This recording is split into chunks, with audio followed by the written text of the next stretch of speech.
Anthony Albanese has urged Australians to vote for a better future as he launched his pitch for the Prime Ministership in Perth. After his week-long absence from the campaign due to COVID, the opposition leader returned to centre stage and unveiled new policy promises for housing and cheaper medicines. Julia Bradley has this report from Labor's launch. Anthony Albanese was welcomed into Perth's iconic Optus Stadium with applause from Labor heavyweights and rusted-on supporters. For the first time since World War II, Western Australia was the backdrop for Labor's official campaign launch. Thank you, Mark, for that kind introduction and for all that you have done to keep WA safe and strong. Anthony Albanese's prime ministerial pitch boosted with support from former leaders Paul Keating and Kevin Rudd. The opposition leader hoping to tap into the popularity of WA Premier Mark McGowan and the successes of new South Australian Premier Peter Malinauskas. Anthony and I are completely in sync. Both of us have been on a diet for some time and lost a fair bit of weight between us. But no matter how hard we work at it, neither of us looks like Peter Malinauskas.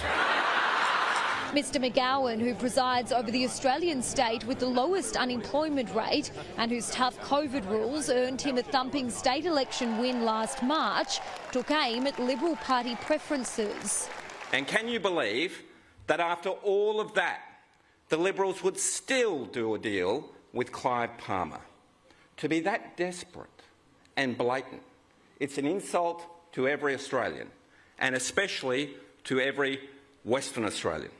The centrepiece of Anthony Albanese's speech was a promise to get more Australians into their own homes through a shared equity agreement which would help 10,000 Australians into the housing market each year, a pitch that's personal for the Labor leader. If you have saved 2% of your deposit, we will contribute up to 40% of the purchase price of a new home or 30% of an existing home.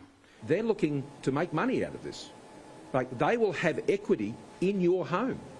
And as your equity goes up, they're going to keep it. They're going to keep the equity increase that happens in your home.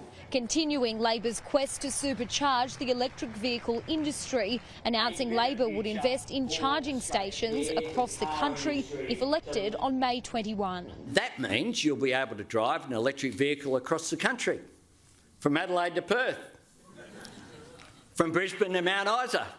And yes, you can drive on the weekend too.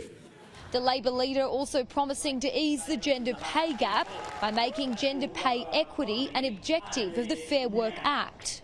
I believe that one of Australia's greatest untapped resources is the full and respectful economic participation of women.